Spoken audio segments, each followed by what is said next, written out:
The simple step of the courageous individual is to not take part in the lie.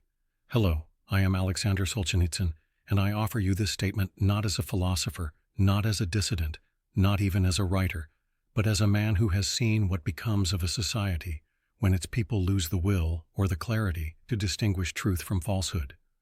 This quote, "The simple step of the courageous individual is to not take part in the lie," was not born in abstraction.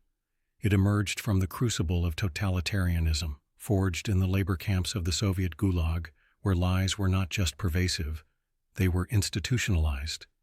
The entire state rested upon them.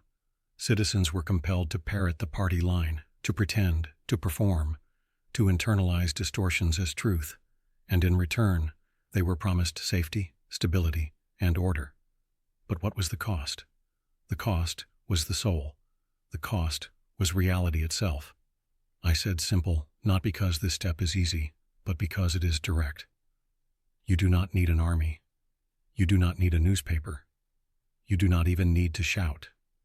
You only need to refuse. Refuse to say what you do not believe. Refuse to assent to what you know is false. Refuse to nod along with what you know to be fiction. That is the beginning of resistance.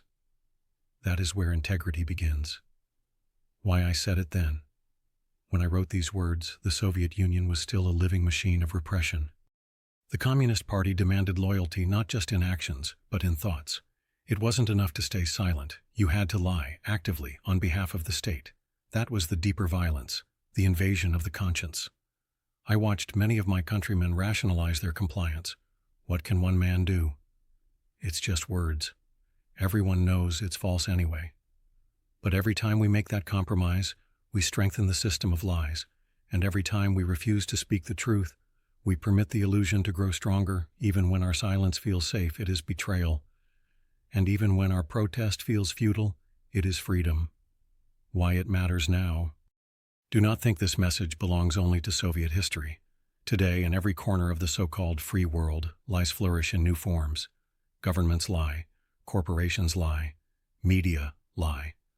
Not always through bold, brazen fabrications, but through euphemism, omission, distortion, and spectacle. We are told endless war is peacekeeping. That surveillance is security. That convenience is freedom. That economic exploitation is progress.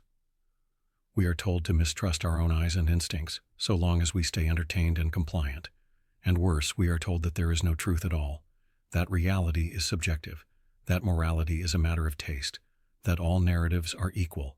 This is not freedom. This is nihilism. And nihilism is the most potent soil in which tyranny grows. What you can do.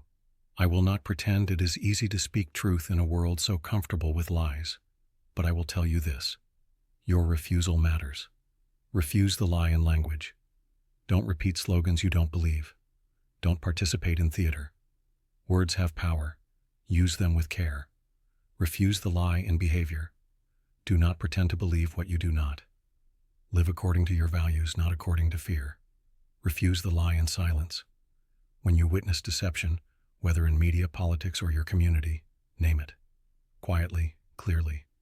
You need not shout, but you must not assent. Support others who speak the truth.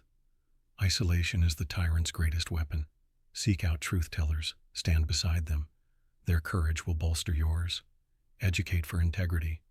Raise children who understand the sacredness of truth, who are not afraid to think, who know that comfort is not the highest virtue. Final reflection. You may think the system is too big, that your resistance is too small, but I tell you this, no regime, no system, no ideology can survive without consent. Withdraw your consent. Reclaim your soul. To live by truth is not just to speak honestly. It is to carry within you the quiet strength of reality itself. The lie requires constant maintenance, but truth stands on its own.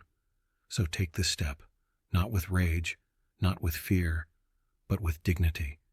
Do not take part in the lie.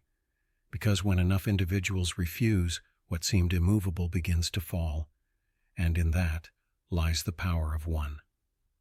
Alexander Solzhenitsyn.